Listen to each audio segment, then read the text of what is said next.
I'm chasing big game through the rugged bush on safari in wild, heart-stopping South Africa.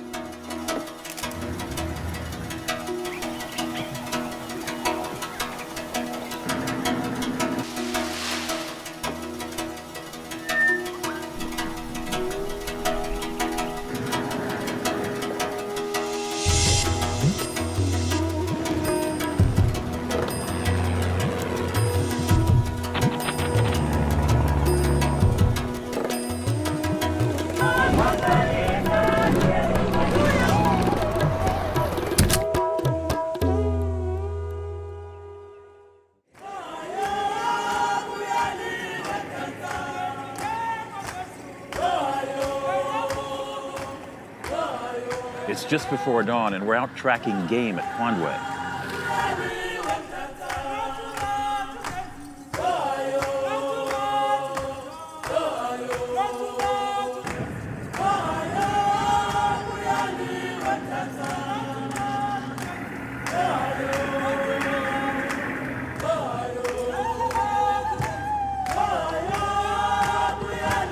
What you get? Some lamb cakes. Lion tray. You got lion tray. From this morning. Quite fresh. Yeah. That's a good Nice. sign. Okay.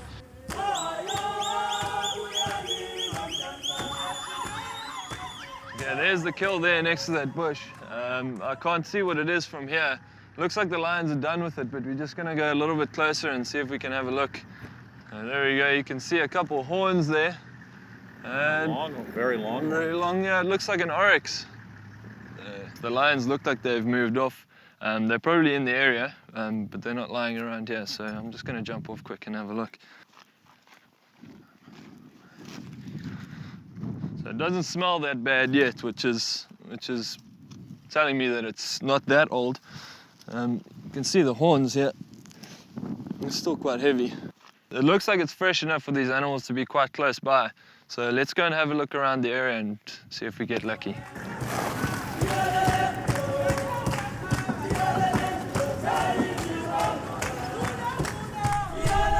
Look, right there. We've been looking for lions all morning, and our guide just found a fresh carcass, and nearby, a pride of lions sleeping off their meal. It's a lion's life. They'll sleep on average between 20 and 22 hours every day. Why so much sleeping? I think it's got a lot to do with their diet. They've almost got a diet of pure protein. So with all the meat that they're eating, it takes a lot of energy to digest it. So they've got to sleep it off.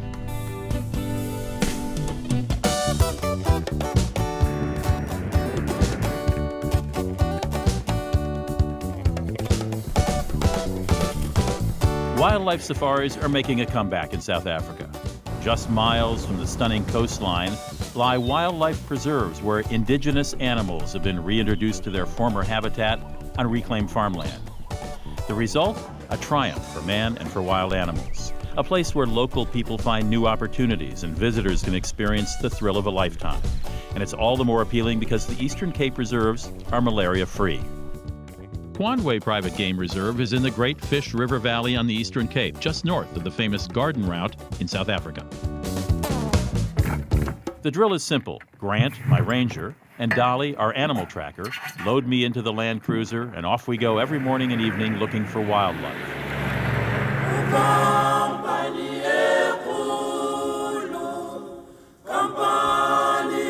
It's over the hill for cheetahs today, maybe. Yeah, the area, like Dali was saying, this is where they were seen most recently as well. And Now you're saying plural. Do they travel together? yeah.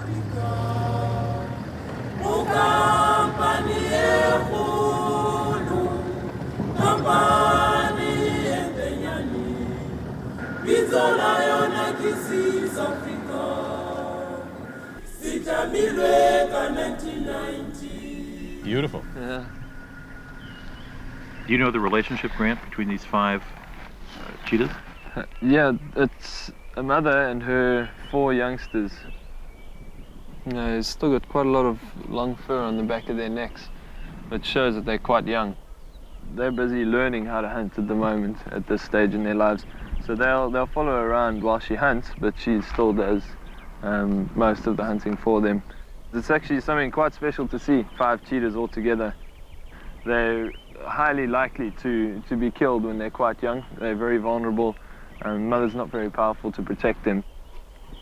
Cheetahs have sacrificed all their weight and their strength for speed. I mean, these guys are the fastest land mammals on Earth. How fast can an adult cheetah run? Well, top speed for a cheetah, well, the maximum reliably recorded speed is 112 kilometers an hour. Wow. That's about Which 85 miles an hour. Yeah. Are these reserves important simply to keep cheetahs alive in the world? Absolutely, yeah. One of the reasons why the population of cheetahs had reduced so much was because of encroaching human populations. So the more of these reserves we've got and the more of them that we can join together, the bigger these areas become and the more space the cheetahs have got to run around in again. Everywhere you'll see fences being dropped and agreements being signed to remove boundaries and open up land again, so it's very good news.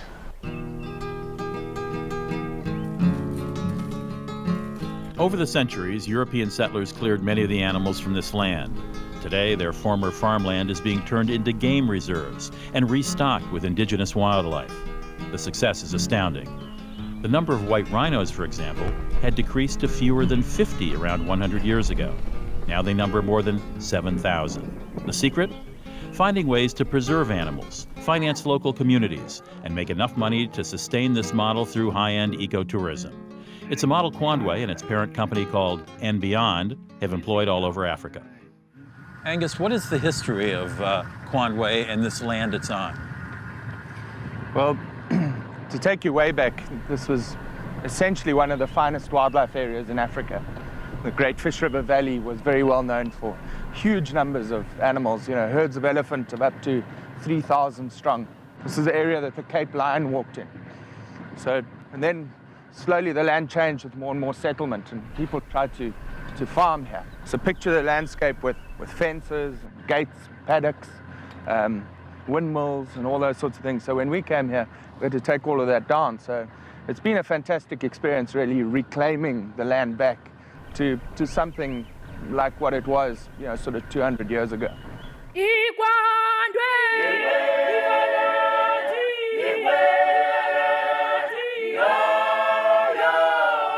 The accommodations on these safaris tend to be luxurious. The idea being to attract travelers looking for adventure and then funnel jobs and money back into the community. Great Fish River Lodge is one of the 4 luxury lodges on Quandway. The staff choir simply knocked my socks off.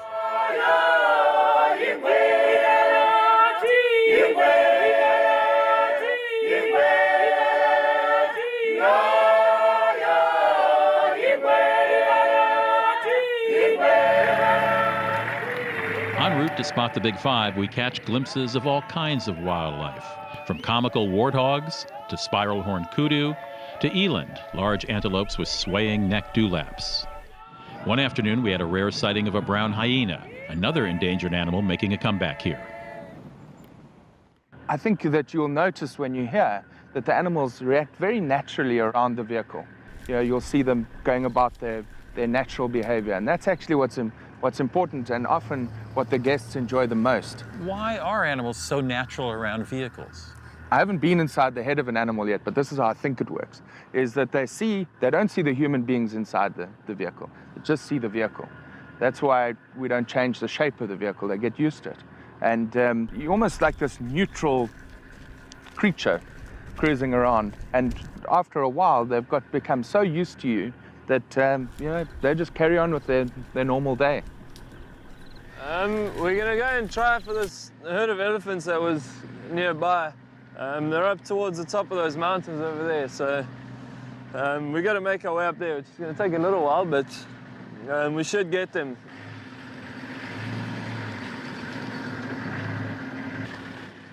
You had tracks? Oh, there we go, elephant. Eh? Elephant tracks. This is food, and you can see a little scuff mark just over here. I'll come and have a look on that side of the road as well. You see this, they've dropped this as they've been walking past.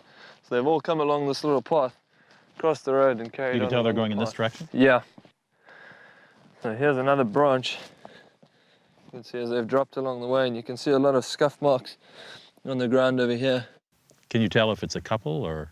Can you A tell? herd, yeah. A herd? Yeah. So there's quite a few of them that have walked through here.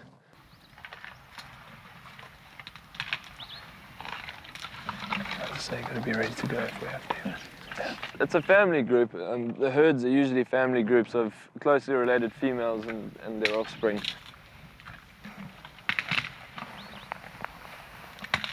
This guy's very big. Yeah, he is big. He's the biggest or oldest bull that we've got on Kwandwe.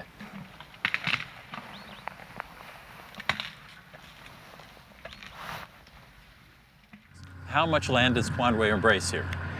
It's about 55,000 acres of land. Yeah. And how many guests at any one time could be here? Only 44.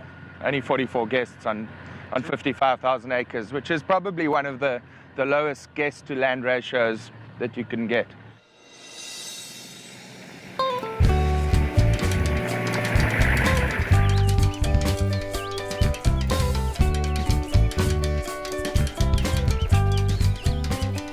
On our next wildlife junket, we discovered a mother rhino and her baby being doggedly pursued by a male.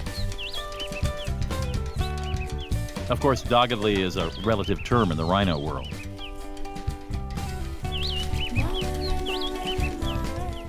Doesn't look like this rhino hookup's going to happen. I saw a couple giraffes poking their heads above the brush here. They look like dinosaurs in Jurassic Park when you see them they do. rising above the... Very prehistoric looking creatures, eh? Right. Especially when their heads are sticking up above the trees Right. like that. They're gorgeous.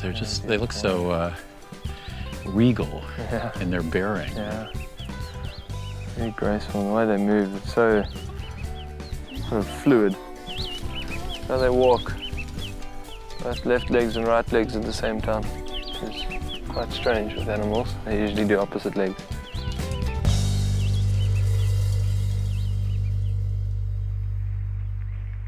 At Kwandwe, guests have the opportunity to take ranger-led bushwalks, another chance to feed meat to the animals. You know, a lot of companies don't allow folks to walk around in the bush. Why does Kwandwe? Well, within our whole company, we all do it on all our reserves. Because it offers such a unique perspective of the bush, it's so different to driving around in a vehicle.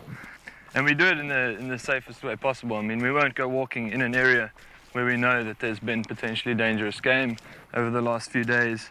And if we do see any fresh signs of animals like that, then we move out of the area and try and avoid them. I appreciate that. Yeah, I do as well.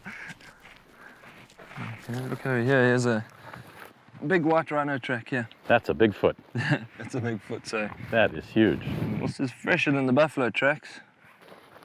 So when an animal walks through here, there must be 100 signals that they're picking up all the time about whose territory this is and who was recently here and what danger that might be to them or what option it might be for a menu. Yeah, exactly. I mean, we're not even aware of all the stuff that's going on here, like smells and signs and things that animals will walk through here and they'll pick up straight away. It's like 100 billboards that we don't see. Exactly, we're just walking straight past them. It's like they're invisible. Do you have folks who only come here to look at birds? Oh yeah, yeah. There's a lot of very, very keen birders out there that they come here and they'll stay here for 3 days or so, and then they'll just try and see how many different species of birds that they can get. Kwandwe means place of the blue crane in Xhosa, the local tribal language. While I never caught a glimpse of the cranes, I did see many striking birds, including a pied-tailed wagger, a goshawk, and I fell captive to a serenade by two bokmakiris.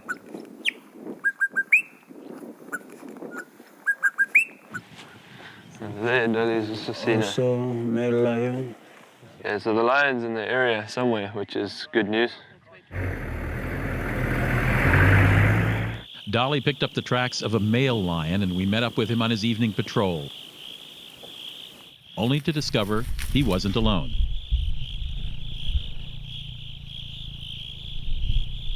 What lionesses can do as well is come into a false estrus, which will help them bond with a male, but not conceive a litter of cubs, even though she might not conceive. She's just trying to strengthen that bond between the two of them. The amazing thing about the mating we just saw is this is the same lioness who was with his rival only the day before. So clearly something's going on here. Is there an advantage to her in having a male lion as a partner? I mean, it's a protection? Yeah, exactly. It's protection, and what he's actually defending is this ground and his lionesses. And the one thing that's going to keep this lioness here is obviously the knowledge that she's being protected by this male and the availability of food and water, which in this area is quite plentiful. So he's got a good piece of real estate. And how do they stake off their territory? How do we know what their territory is? How does another lion know? Yeah, roaring. Roaring is one way. He'll roar every morning or every evening, which is basically advertising that he's here. This is his place. And then he'll also do territorial patrols, where he'll walk all the way around the boundaries of his territory, and he'll mark. He'll lay down scents all over the place, like a house cat does when it walks up against the wall or against your leg and it brushes the side of its face. It's got glands on the side of its cheeks that it leaves a scent there with as well. So other lions coming through will be able to smell that and know that this territory is occupied. How has life changed here at Kwanwe over the last, say, 10 or 15 years? It's had a huge impact. This has gone from a farming community to something that's very different. Of course, employment is the one thing, but the skills that these communities have now acquired through tourism, it's had a huge impact, not only economically, but certainly on the development of this community.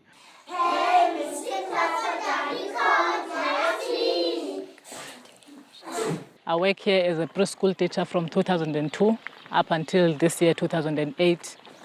How many children attend? We've got 25 kids, different ages, starting from 2 years up to 6 years.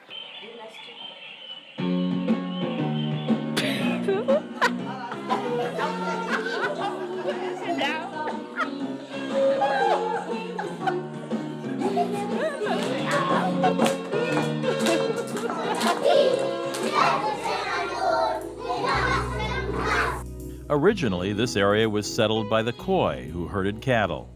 In the 17th century, the Xhosa tribe arrived and dominated. European farmers arrived not long afterwards. Nelson Mandela is of Xhosa descent, and the Xhosa speak with a distinctive clicking sound. When you speak in your native language, you have 3 different clicking sounds you make to express different words. And I understand you have a nursery rhyme that helped you learn that. Can you do that nursery rhyme for us?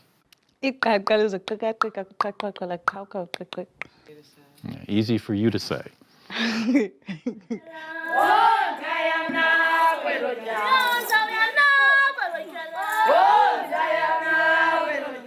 Game reserves like Kwanwe contribute not only to the preservation of wildlife, but to the economic growth of the communities in the area. And the folks who work here, there are more people employed, I understand, on these acres now than there were when there were farms here. Yeah, absolutely. I think that 4.5 times more people. Literacy programs and programs that develop small businesses are elements of a larger plan to empower people and encourage self-reliance.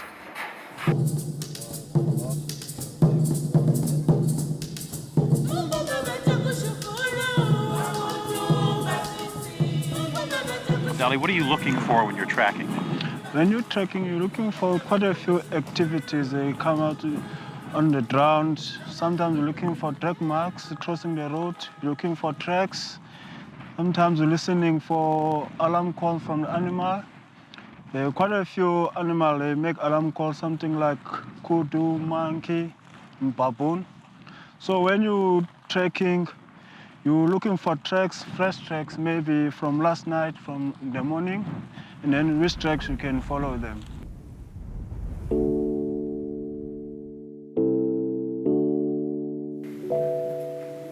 I had the distinct pleasure of staying at Melton Lodge, where guests dine in grand style. Thank you very, very much.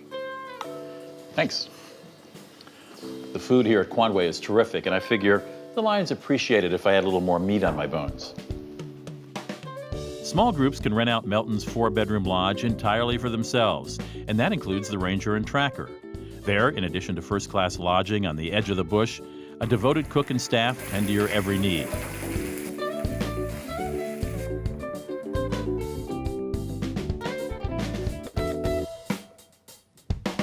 The the surprise was how wonderfully the staff choir sang.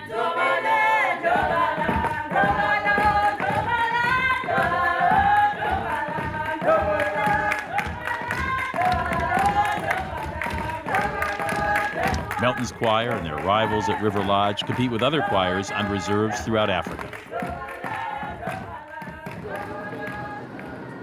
My last day at the reserve dawns, and it's surprisingly chilly on this late September morning. Dolly heard a distress cry, and we're tearing along the road to find out what's happened.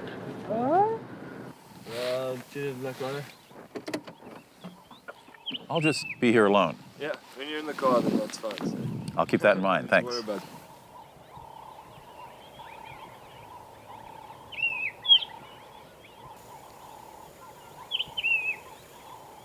They've been gone about 10 minutes. I wonder if they left the key in the ignition. Yeah, didn't see anything. We got some tracks. There's two lionesses that we've seen. Might have chased and taken something down.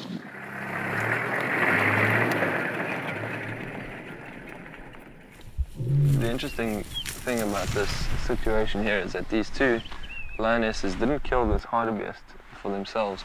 They were actually right over that ridge, and there was two male cheetahs here who chased and killed this hartebeest. And then what happened is, with the distress calls of the hartebeest, the lionesses heard that, and that's what brought them down here.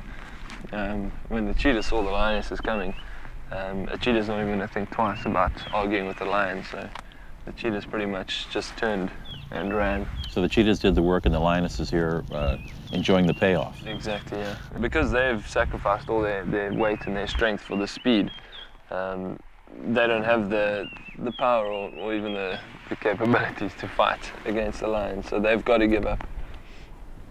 Otherwise it'll just end them up in some serious trouble. Well, I noticed there are quite a few giraffes and zebras sort of watching all this. I think they're coming quite close now. They're coming quite close. What's with that?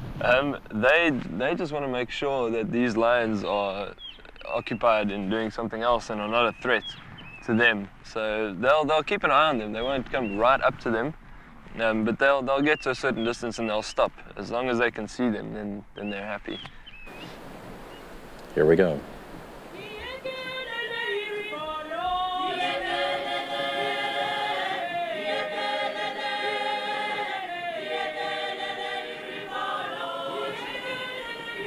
Kwandwe may be the hardest place I've ever had to leave. Never have I leapt out of bed before dawn so enthusiastically, or bemoaned the setting of the sun on a patrolling lion. I think I could really spend my life watching a cheetah yawn, a lion stalk, warthogs turn tail and run, or giraffes stare with unbridled curiosity. Perhaps in time these animals will regain some of the full breadth of their territories as fences drop and reserves are united. As visitors, we should contribute, do our part to bring both preservation and responsible wildlife tourism to Africa. When you realize you're part of the food chain in Africa, you've really arrived. Reporting from South Africa, I'm Rudy Maxa. See you next time. I hope. Lodging in South Africa is unusually varied, running the gamut from homestays in townships and B&Bs to top-flight hotels such as Cape Grace and Cape Town. In between are quirky, distinctive hotels that spare no luxury, such as Trogan, a glass-walled getaway tucked in a forest along the garden route that makes you feel as if you're in a five-star treehouse. And of course, the comforts of safari accommodations often surprise first-time visitors who expect an outdoor summer camp-like experience. Jewelry, textiles, and hand-carved wood objects are great deals in South Africa. The open street markets usually have the best prices, and bargaining is common and accepted. Specialty shops, such as African Image in downtown Cape Town, often have unusual collector items from all over the continent.